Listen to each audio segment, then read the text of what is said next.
নমস্কার। মন ভালো রাখার ঠিকানায় আপনাদের সকলকে স্বাগত জানাই। আমি ঋতু। আজ আবারও হাজির হয়ে গেছি একটি নতুন গল্প পাঠ নিয়ে। আজ আমি শরৎচন্দ্র চট্টোপাধ্যায়ের একটি বিখ্যাত গল্প অভাগীর স্বর্গ গল্পটি আপনাদের পাঠ করে শোনাব। শুরু করছি আজকের গল্প অভাগীর স্বর্গ। ঠাকুরদাস মুখুজ্জের বর্ষীয়সী স্ত্রী 7 দিনের জ্বরে মারা গেলেন। বৃদ্ধ মুখোপাধ্যায় মহাশয় ধানে কারবারে অতিশয় সঙ্গতি সম্পন্ন। তাঁর 4 ছেলে 3 মেয়ে। ছেলে মেয়েদের ছেলেপুলে হইয়াছে। জামাইরা, প্রতিবেশীর দল, চাকর বাকর, সে যেন একটা উৎসব বাঁধিয়া গেল।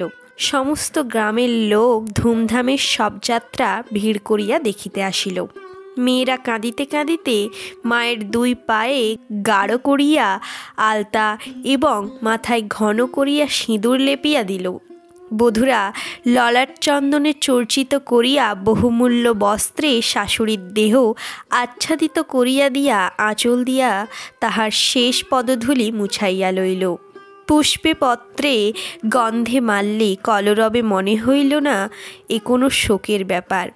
এ যেন বড় বাড়ির গৃহিণীর 50 বর্ষ পরে আরও একবার নূতন করিয়া তাহার স্বামীগৃহে যাত্রা করিতেছেন।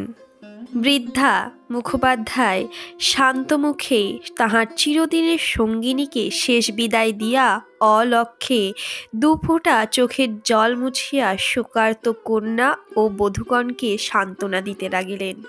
প্রবল হরিধ্বনিতে প্রভাত আকাশ আলোড়িত করিয়া সমস্ত গ্রাম সঙ্গে সঙ্গে চলিল।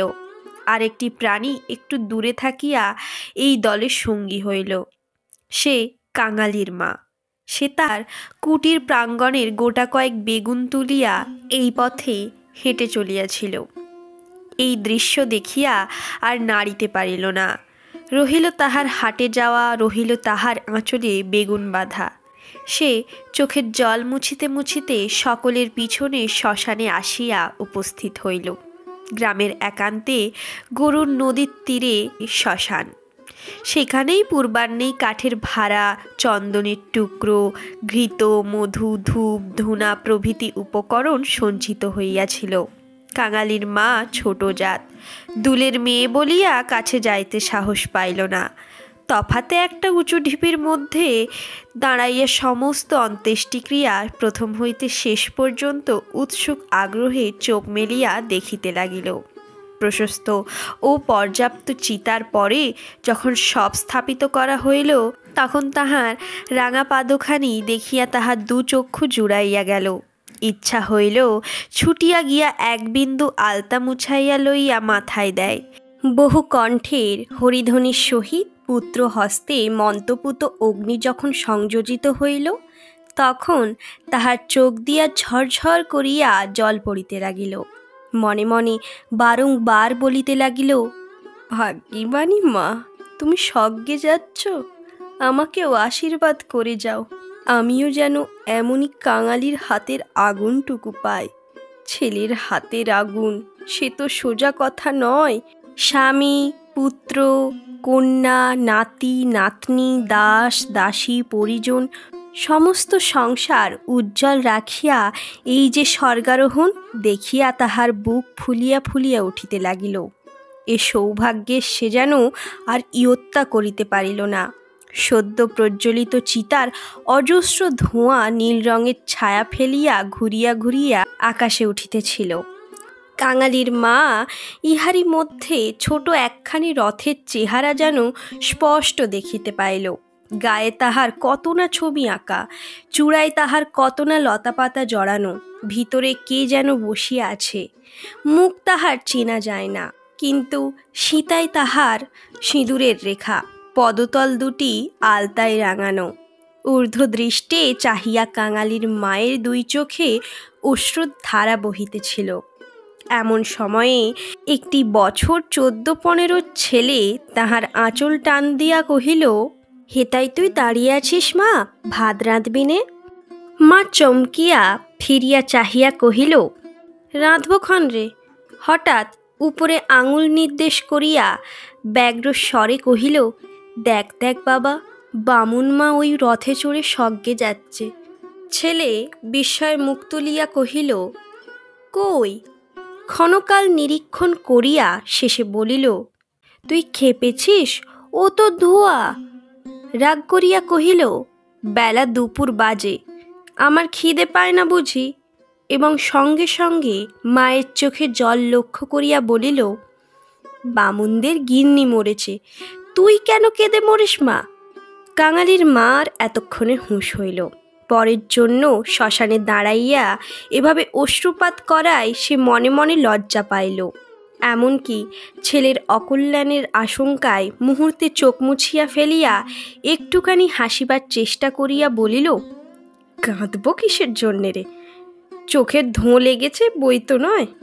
হ্যাঁ, ধোঁ লেগেছে বই তো না, তুই কাঁদতেছিলি। মা তার প্রতিবাদ করিল না। ছেলের হাত ধরিয়া ঘাটে নামিয়া নিজেও স্নান করিল, কাঙালিকে স্নান করাইয়া ঘরে ফিরিল। শ্মশান সৎকারে শেষটুকু দেখা আর তার ভাগ্যে ঘটিল না।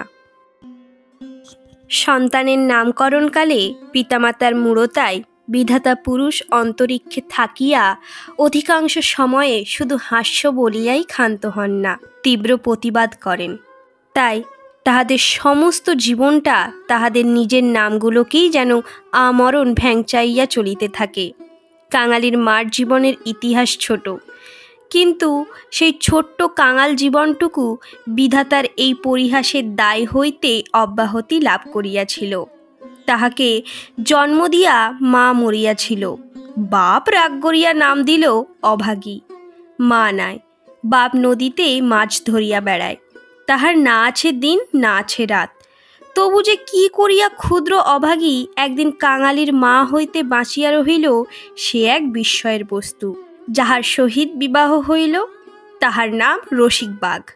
মাঘের অন্য বাঘিনী ছিল, ইহাকে লইয়া সে গ্রামান্তরে উঠিয়া গেল। অভাগী তাহার অভাগ্য ও শিশুপুত্র কাঙালিকে লইয়া গ্রামেই পড়িয়া রহিল।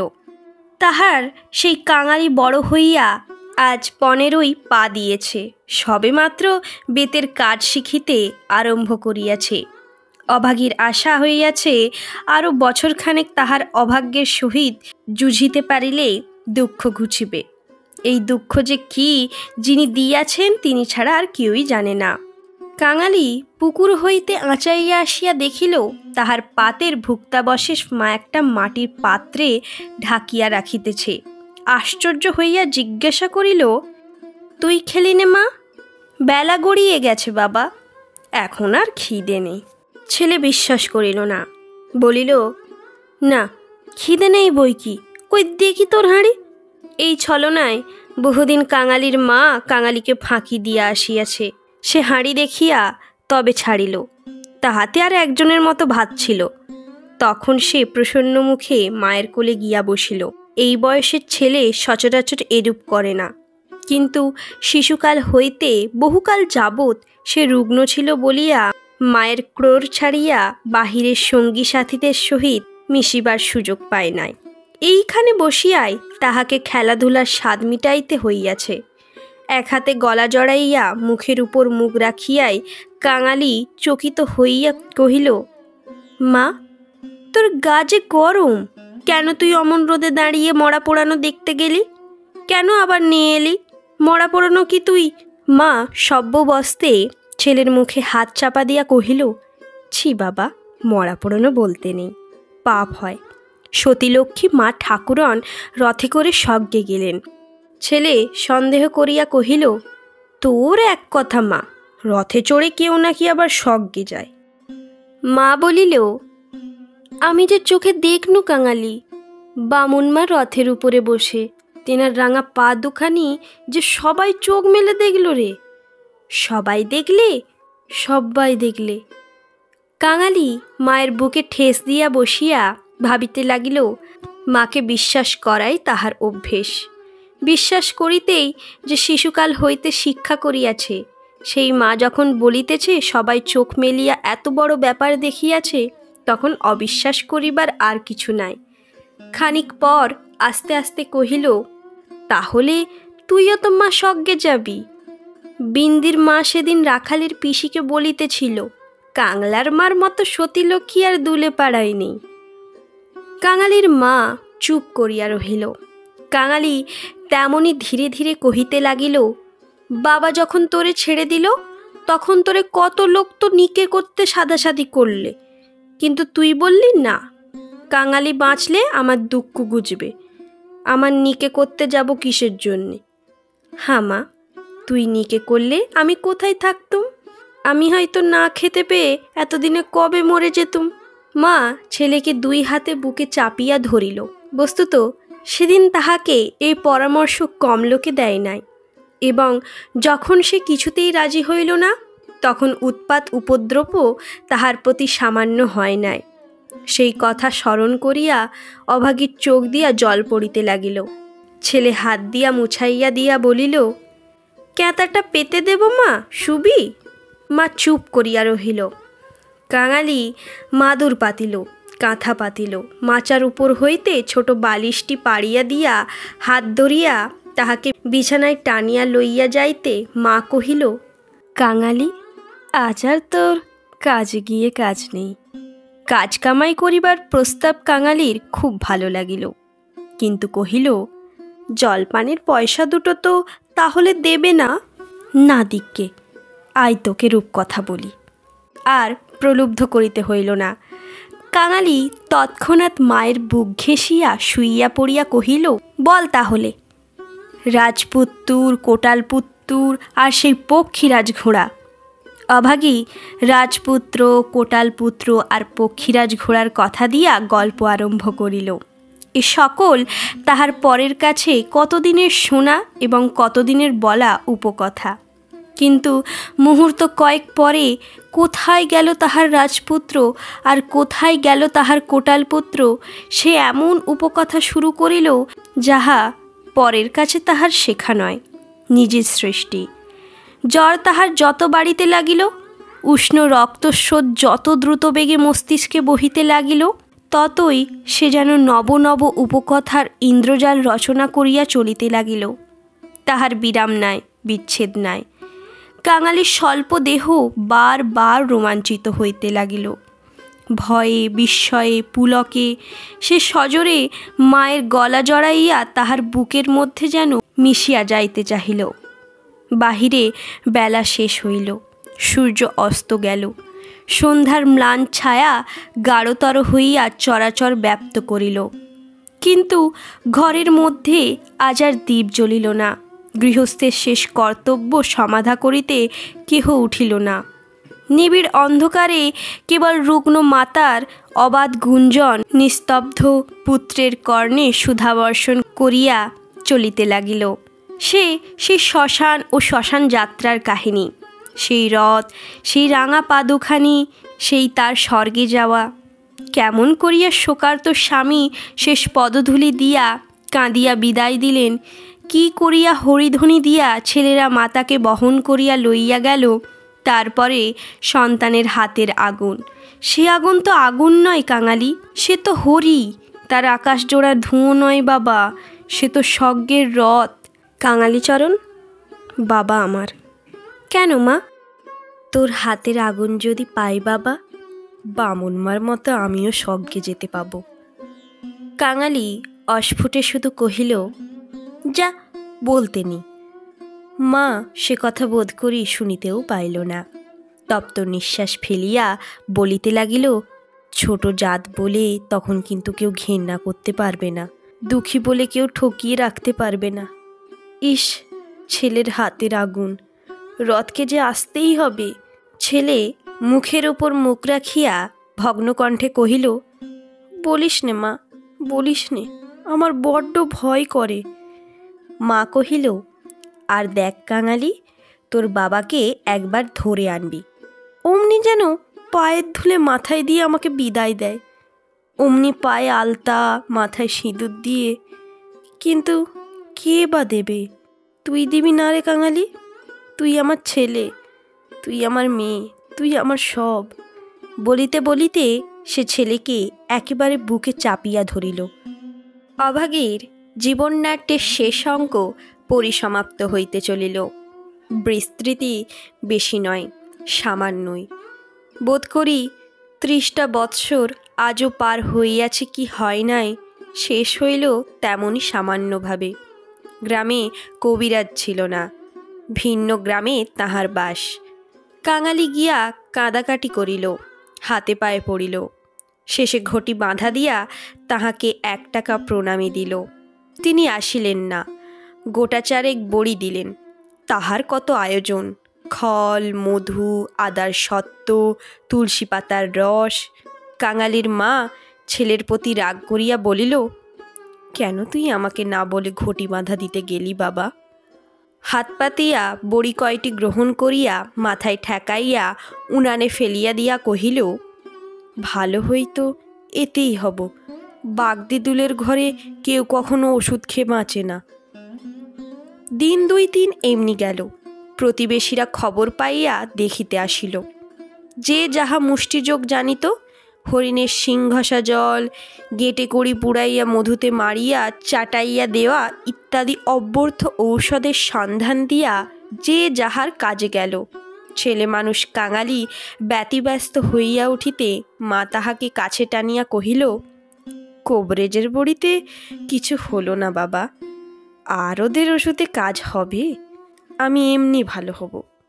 কাঙালি কাঁদিয়া কহিল, তুই বড়ি তো খেলি নে মা, উনুনে ফেলে দিলি, এমনি কি কেউ সারে? আমি অমনি সেরে যাব। তার চেয়ে তুই দুটো ভাতে ভাত ফুটিয়ে নিয়ে খা দেখি, আমি চেয়ে দেখি। কাঙালি এই প্রথম অপটু হস্তে ভাত রাঁধিতে প্রবৃত্ত হইল। না পারিল ফ্যান বাড়িতে, না পারিল ভালো করিয়া ভাত বাড়িতে। উনান তাহার জ্বলে না, ভিতরে জল পড়িয়া ধোঁয়া হয়। ভাত ঢালিতে চারিদিকে ছড়াইয়া পড়ে। মায়ের চোখ ছলছল করিয়া আসিল। নিজে একবার উঠিবার চেষ্টা করিল, কিন্তু মাথা সোজা করিতে পারিল না, শয্যায় লুটাইয়া পড়িল।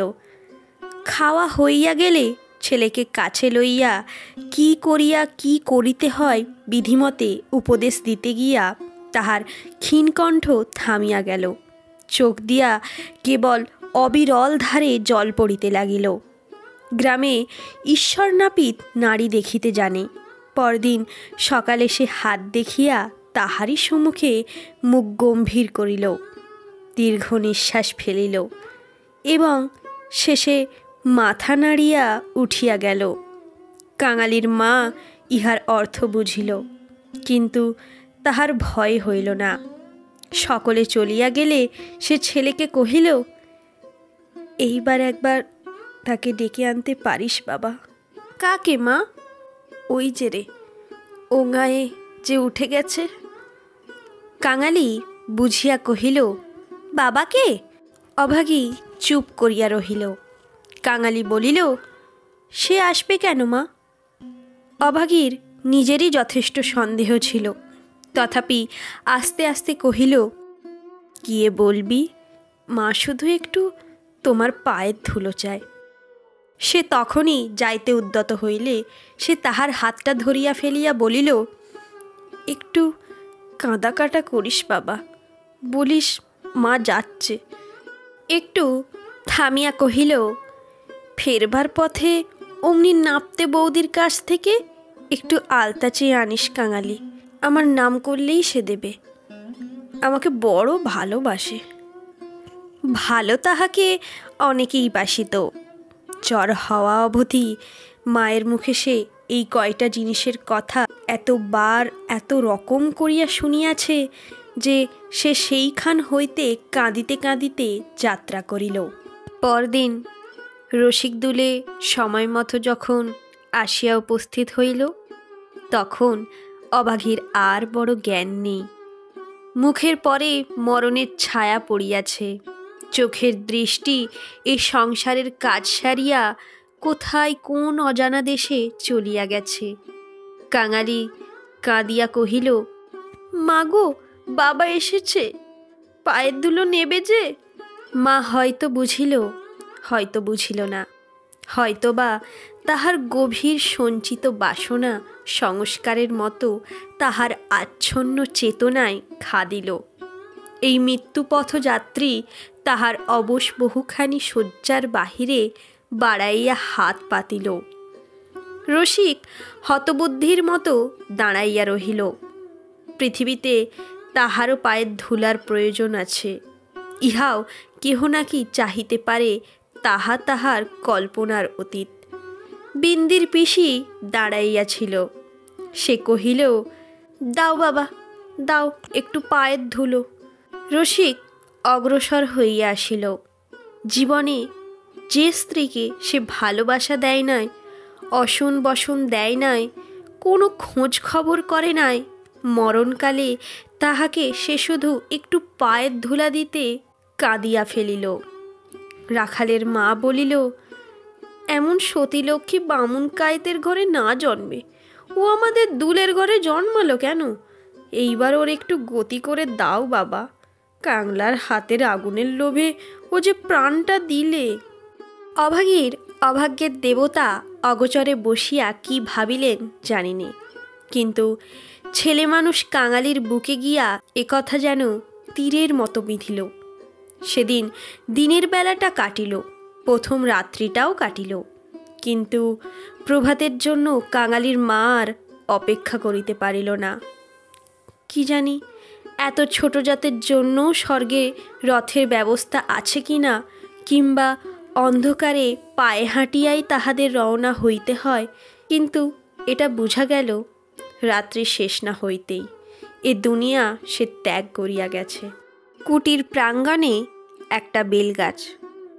একটা কুড়ুল চাহিয়া আনিয়া রসিক তাহাতে ঘা দিয়াছে কি দেয় নাই, জমিদারের দারোয়ান কোথা হইতে ছুঁইয়া আসিয়া তাহার গালে সশব্দে একটা চর কষাইয়া দিল।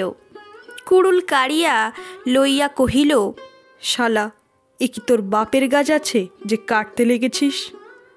রসিক গালে হাত বুলাইতে লাগিল। কাঙালি কাঁদো কাঁদো হইয়া বলিল, বাহ, এ যে আমার মায়ের হাতে পোঁতা গাছ দারোয়ানজি, বাবাকে খামোকা তুমি মারলে কেন? হিন্দুস্থানি দারোয়ান তাহাকেও একটা অশ্রাব্য গালি দিয়া মারিতে গেল, কিন্তু সে নাকি তাহার জননীর মৃতদেহ স্পর্শ করিয়া বসিয়াছিল, তাই অশৌচের ভয়ে তাহার গায়ে হাত দিল না। হাঁকাহাঁকিতে একটা ভিড় জমিয়া উঠিল। কেহই অস্বীকার করিল না যে বিনা অনুমতিতে লোকের গাছ কাটিতে যাওয়াই ভালো হয় নাই। তাহারাই আবার দারোয়ানজির হাতে পায়ে পড়িতে লাগিল। তিনি অনুগ্রহ করিয়া যেন একটা হুকুম দেন, কারণ অসুখের সময় যে কেহ দেখিতে আসিয়াছে কাঙালির মা তাহারই হাতে ধরিয়া তাহার শেষ অভিলাষ ব্যক্ত করিয়া গেছে। দারোয়ান ভুলিবার পাত্র নহে। সে হাত মুখ নাড়িয়া জানাইল, এ সকল চালাকি তাহার কাছে খাটিবে না। জমিদার স্থানীয় লোক নহেন। গ্রামে তাহার একটা কাছারি আছে, গোমস্তা অধর রায় তাহার কর্তা। লোকগুলো যখন হিন্দুস্থানিটার কাছে ব্যর্থ অনুনয় বিনয় করিতে লাগিল, কাঙালি ঊর্ধ্বশ্বাসে দৌড়িয়া একেবারে কাছারি বাড়িতে আসিয়া উপস্থিত হইল। সে লোকের মুখে মুখে শুনিয়াছিল পিয়াদার ঘুষ লয়। তাহার নিশ্চয়ই বিশ্বাস হইল অত বড় অসঙ্গত অত্যাচারের কথা যদি কর্তার গোচর করিতে পারে, তো ইহার প্রতিবিধান না হইয়াই পাবে না। হায়রে অনভিজ্ঞ! বাংলাদেশের জমিদার ও তাহার কর্মচারীকে সে চিনিত না। সদ্য মাতৃহীন বালক শোকে ও উত্তেজনায় উদ্ভ্রান্ত হইয়া একেবারে উপরে উঠিয়া আসিয়াছিল। অধর রায় সেইমাত্র সন্ধ্যাহ্নিক ও যৎসামান্য জলযোগান্তে বাহিরে আসিয়াছিলেন। বিস্মিত ও ক্রুদ্ধ হইয়া কহিলেন, কে রে? আমি কাঙালি। দারোয়ানজি আমার বাবাকে মেরেছে। বেশ করেছে, হারামজাদা খাজনা দেয়নি বুঝি? কাঙালি কহিল, না বাবু মশাই, বাবা গাছ কাটিতেছিল, আমার মা মরেছে। বলিতে বলিতে সে কান্না আর চাপিতে পারিল না। সকালবেলা এই কান্না কাটিতে অধর অত্যন্ত বিরক্ত হইলেন। ছোড়াটা মরা ছুঁইয়া আসিয়াছে কি জানি, এখানকার কিছু ছুঁইয়া ফেলিল নাকি? ধমক দিয়া বলিলেন, মা মরেছে তো যা নিচে নেবে দাঁড়া। ওরে, কে আছিস রে? এখানে একটু গোবর জল ছড়িয়ে দে। কি জাতের ছেলে তুই?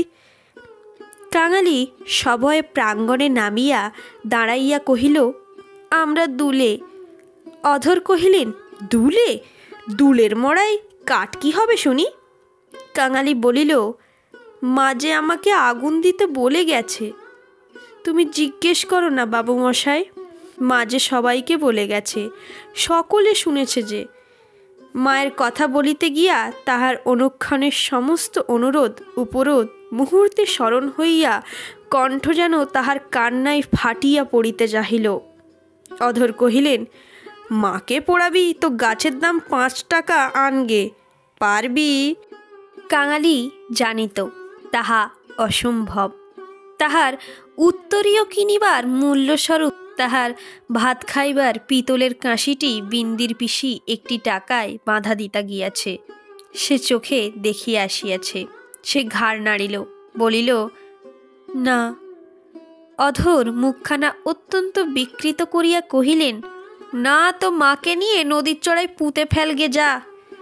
কার বাবার কাছে তোর বাপ কুড়ুল ঠেকাতে যায়? পাজি হতবাগা নচ্ছার। কাঙালি বলিল, সে যে আমাদের উঠানের গাছ বাবু মশাই, সে যে আমার মায়ের হাতে পোতা গাছ। হাতে পোতা গাছ? পাড়ে বেটাকে গলা ধাক্কা দিয়ে বার করে দিত।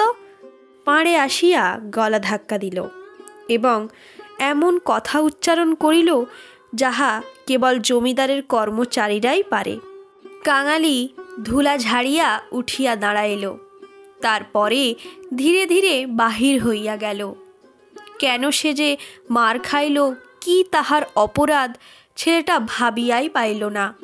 গোমস্তার নির্বিকার চিত্তে দাগ পর্যন্ত পড়িল না। পড়িলে এ চাকরি তাহার জুটিত না। কহিলেন, পরেশ, দেখো তো হে, এ বেটার খাজনা বাকি পড়েছে কিনা। থাকে তো জালটাল কিছু একটা কেড়ে এনে যেন রেখে দেয়, হারামজাদা পালাতে পারে। মুখুজ্জে বাড়িতে শ্রাদ্ধের দিন মাঝে কেবল 1টি দিন মাত্র বাকি। সমারোহের আয়োজন গৃহিণীর উপযুক্ত করিয়াই হইতেছে। বৃদ্ধ ঠাকুরদাস নিজে তত্ত্বাবধান করিয়া ফিরিতেছিলেন। কাঙালি আসিয়া তাহার সম্মুখে দাঁড়াইল। কহিল, ঠাকুরমশাই, আমার মা মরে গেছে। তুই কে? কি চাস তুই?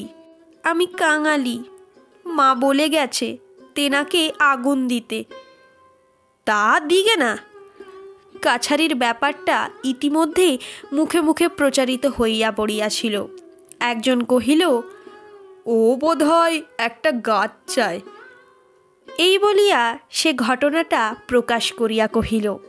মুখুজ্জে বিস্মিত ও বিরক্ত হইয়া কহিলেন, শোনো আবদার, আমারই কত কাঠের দরকার, কাল বাদে পরশু কাজ, যা যা, এখানে কিছু হবে না। এই বলিয়া অন্যত্র প্রস্থান করিলেন। ভট্টাচার্য মহাশয় অদূরে বসিয়া ফর্দ করিতেছিলেন। তিনি বলিলেন, তোদের যেতে কে কবে আবার পোড়ায় রে? যা, মুখে একটু নুড়ো জেলে দিয়ে নদীর চড়ায় মাটি দেগে।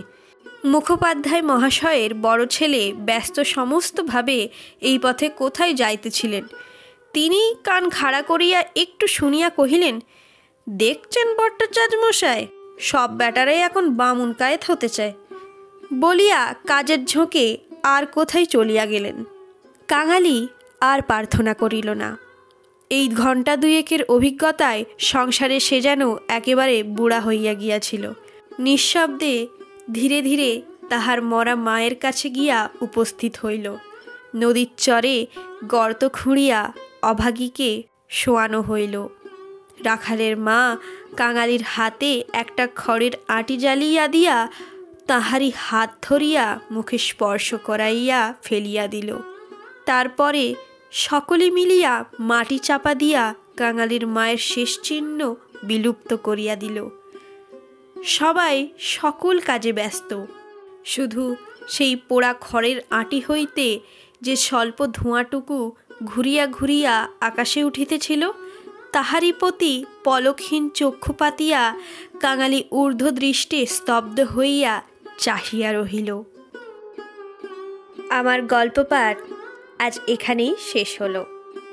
যদি আমার গল্প পাঠ আপনাদের ভালো লেগে থাকে তাহলে লাইক, কমেন্ট, সাবস্ক্রাইব করবেন। আজ এখানেই শেষ করলাম। পরবর্তী ভিডিও নিয়ে আমি খুব শীঘ্রই আসছি। সকলে ভালো থাকবেন, সুস্থ থাকবেন। ধন্যবাদ।